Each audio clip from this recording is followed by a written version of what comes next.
Chief Guest's Address, a workplace for everyone.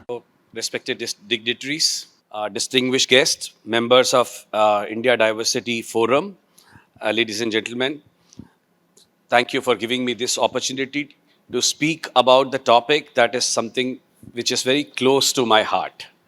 Uh, I know you have had a great day yesterday, and I want to express my sincere gratitude to the organizers of India Diversity Forum for allowing me to express my views and articulate my views on this vital subject, which is really at the heart of our India growth story.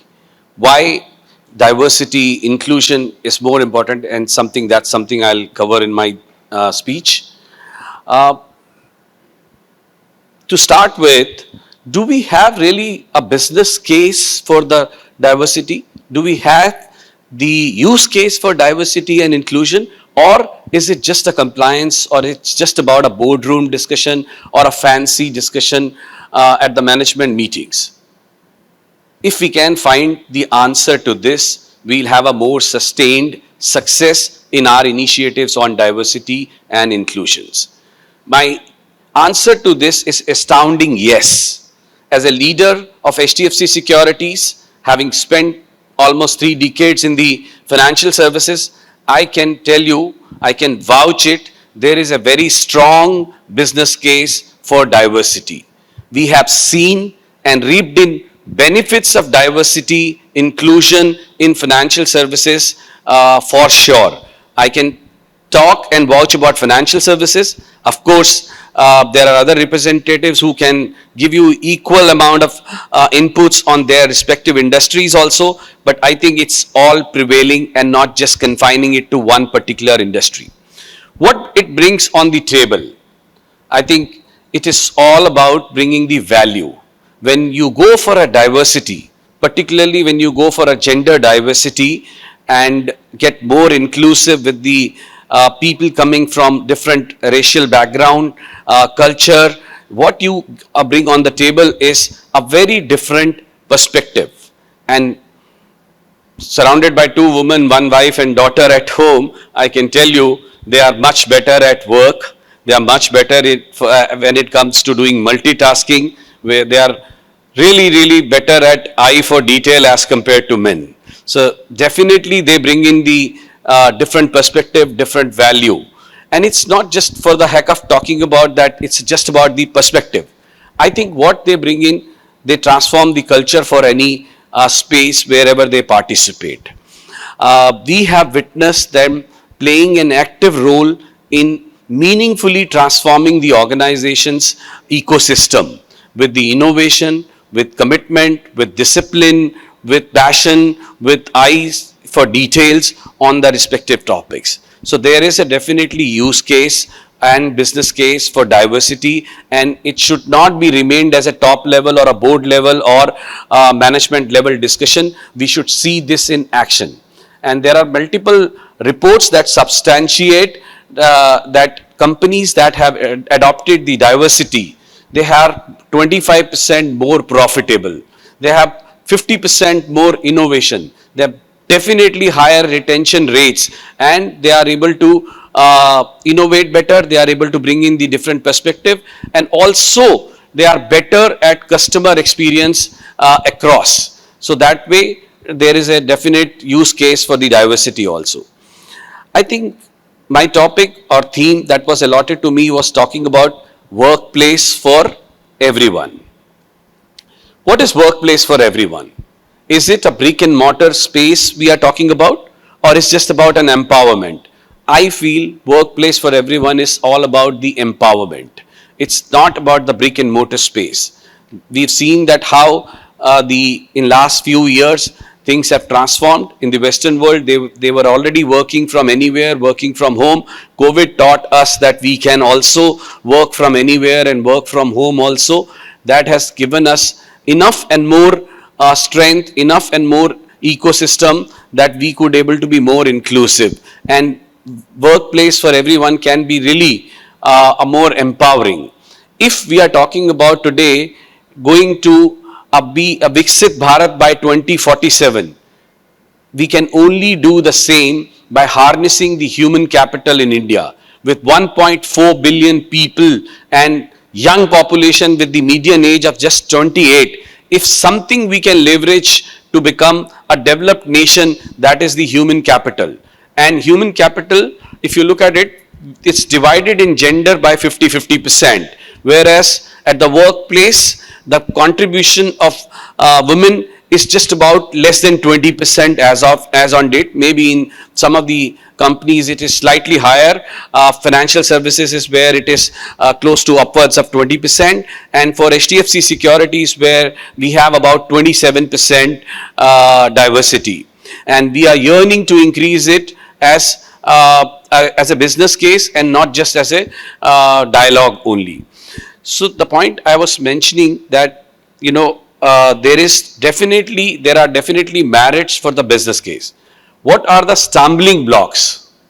What are the key challenges we face in our diversity initiatives? After identifying that there is a business case, there is a use case for us to go for inclusion, go for diversity, I think the stumbling block comes when we are not able to provide the right framework for people to operate and work, where because they need to have certain events in their family where they can't come to the work and they have to work from anywhere, work from home, and that's where, be it be maternity, be it be any other reason, they need a support on those time and those particular time. At HDFC Securities, we have taken multiple initiatives to ensure that we bring back women who are on a maternity leave and ensure that they are given adequate support, whether it's childcare support, whether it is, the working from anywhere. In fact, I can share with you one example.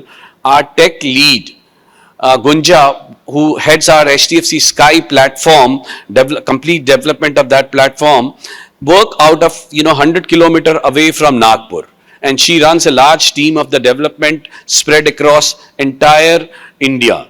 So and we've done wonders in last 15 months in that particular new discount broking applications, and credit to her for working independently from a remote location. Of course, she travels whenever we need her in Bangalore or in Mumbai and so on. So that way, this was just an example to substantiate how you can leverage the talent, diversity as an opportunity and not just as a theoretical or boardroom agenda only. And I can go on and talk about it, but I was talking about the stumbling block. One was that we are not able to give the ecosystem. The second thing is that there is less representation of diversity at the senior level. For unfortunately, in India and globally as well, we see that we have lesser representation of women leaders who are having some physical challenges. There is less representation, whereas there are enough and more examples whereby we've seen that when they are at the senior level, when they are at leadership level, they not only bring in their individual value, but also they bring in the change management significantly. Like I can give you an example just to drive this agenda in my organization. When we had a vacancy last year for head of internal audit, because head of internal audit was getting superannuated, so I told my HR head Nitika, look, I am looking at a head of internal audit. We need a chartered accountant with 15-20 year experience. Can we hunt for a woman leader here? Because this is something, if we want to drive the diversity, then we have to live with it. We have to drive it as a specific agenda. And we got Priyanka from UBS, because UBS was merging with the Credit Suisse, so she was looking forward for an opportunity in India, and we hired her. And she's in last 9 months, she's really made significant difference also. Significant difference not only in her domain function, but also ensuring that she's mentoring lot many colleagues of her and bringing in more change at the organization level, at senior level, at middle level, and across the organization. So this is how the change management can be done. This is how you can address the challenges at large when you look forward for people at the leadership level. So it should come from the top level only. We should look forward, scout for it. We should hunt that we get the leaders, we get the diversity at the top so that they can drive and they can act as a catalyst. Whenever you need to do a large change management, all that you need is few catalysts. And if you can get women leaders, diverse leaders at the top, I think they can bring a significant change in any organization and bring in significant value also. Moving on to the other constraints we feel is that there is not enough and more communication and dialogue with the respective stakeholders on their aspirations and their expectations. I think with the open dialogue, with the transparency in the communication, with understanding the specific needs of understanding their cultural diversity, it is important that we have to assimilate and adopt to their own requirements. And sometimes in particular period, particular time, when they have respective festivals or they have specific needs, like if somebody is on a particular fasting period, etc., you got to respond to their specific needs and understand that specific need, and then you have to be more and more inclusive in your approach. So this is how you can overcome and have a more sustained model. Other than the business case, I think many organizations are taking this as a corporate social responsibility initiative also, and not just only bringing the change within the ecosystem of their respective organization, but also making a significant difference in the society at large. So it's not just within your own ecosystem you can make difference, you can also extend the diversity, inclusion, equity in other areas as well.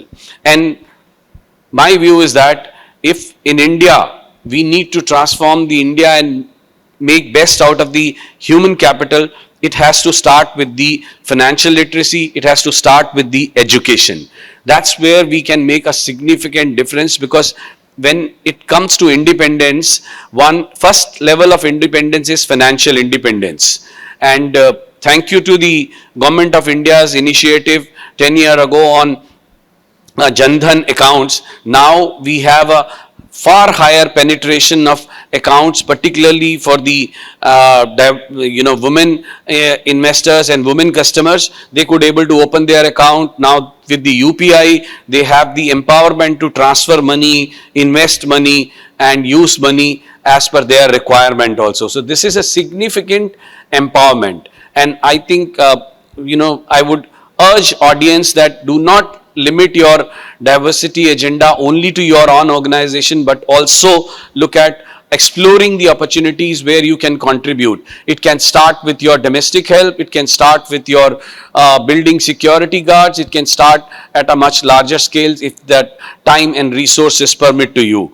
And I can tell you, for one foundation, I have been mentoring few girls who were looking forward to qualify for chartered accountancy, and their parents were not able to guide them, support them with resources. We adopted some of these young girls who were bright and helped them to become chartered accountant, and some of them are already in the corporate world, and now they are not only transformed themselves, their family, but also the entire village and entire district ecosystem, and have become the torch bearer of the change in their respective geographies also.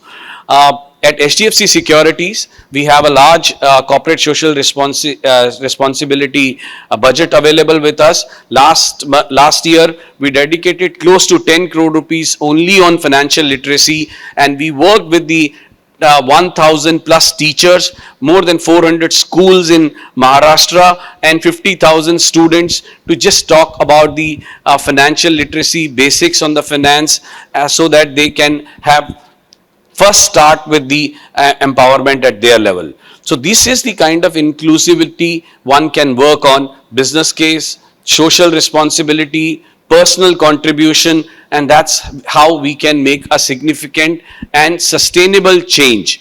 So if we are looking forward to make a sustainable change, it won't happen with the just increasing little bit hiring at the front office level or at a lower level. It has to be a far more larger objective as per me. And when you have to drive a larger objective, you need to see a bigger opportunity. And I strongly believe that there is a larger opportunity available with us. There is a window of next 20-25 year which is available with India to make really a significant difference before we get old. Like you know, Japan is an aging country, Europe is an aging country, and they have their own set of problems. We are young country with just about median age of 28. We have a window of another 20-30 year before we get into a median age of 42-43.